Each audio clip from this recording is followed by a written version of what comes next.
आज मैं आपको ऐसी स्टोरी सुनाने जा रही हूँ जिसे आपको खुद समझना है।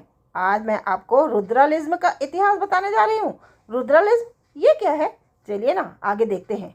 नमस्कार, मैं हूँ डॉक्टर निर्मला शर्मा और आप देख रहे हैं सजग निगाहें चैनल। लंका में रावण युग का अंत हो चुका था।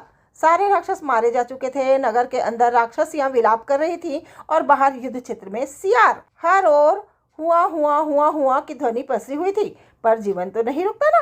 विभीषण जी का राज्याभिषेक हुआ और उन्होंने व्यवस्था संभाल ली। लंका के धार्मिक जन ने अत्याचारी शासन के अंत और धर्म की स्थापना पर प्रसन्नता जताई और उत्सव मनाने लगे। इस तरह राक्षसियों का विलाप मंद पड़ गया। अगले दिन राक्षसियों और सियारों का एक प्रतिनिधि मंडल महाराज विभीषण के पास गया, जिसकी अध्यक्षा सुपनेखिया की फुफेरी बहन थी। युद्ध के दिनों में पलंग के नीचे छिपकर जान बचा लेने वाले कुछ राक्षस भी उनके साथ थे। कुछ कुंभकर्ण आदि राक्षसों के यहाँ चिलम भरने वाले नौकर चाकर भी थे।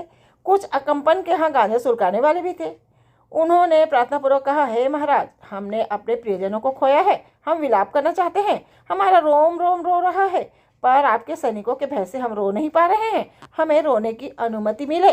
विभीषण दयालु व्यक्ति थे। उन्हें इन राक्षसियों पर दया आ गई। उन्होंने कहा, हे डंकिनी, पिशाचिनी, हिरिया, जिरिया, फुलिया, फुलेसरी आदि राक्षसियों और किरोधन, गणचटका, मुहलेढ़ा आदि राक्षसों, मैं तुम्हारी पीड़ा समझता हूँ, पर अभी इस उल्लास के क्षण में तुम्हें रोने की अनुमति नहीं दे सकता।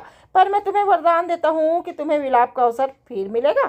कलयुग के प्रथम चरण में जब अयोध्या की पुण्य धरा पर प्रभु श्री राम का भव्य मंदिर बनने का समय आएगा, तब तुम सब पुनः जन्म लोगे।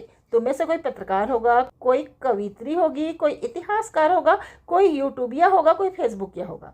तुम सब अलग अलग समाचार चैनलों के लिए काम करोगे और कलयुग में मार्क्सवादी, प्रगतिशील, क्रांतिकारी, सेकुलर बुद्धिजीवी कहलाओगे। जब मंदिर में प्राण प्रतिष्ठा होगी, तब तुम सब अपने प्रियजनों को याद करके जी भर के रोना।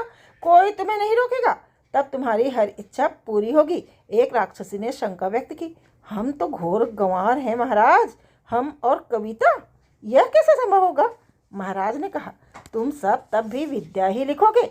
इतना बकवास कि तुम्हारी किताबें सब व्यक्ति भी नहीं पढ़ेंगे। लेकिन तब के राक्षस देशों से मिलने वाले उत्कोच से तुम्हारा पोषण होता रहेगा और तुम ही सब कवि, इतिहासकार, लेखक, प्रकाशक आदि कहलाओगे।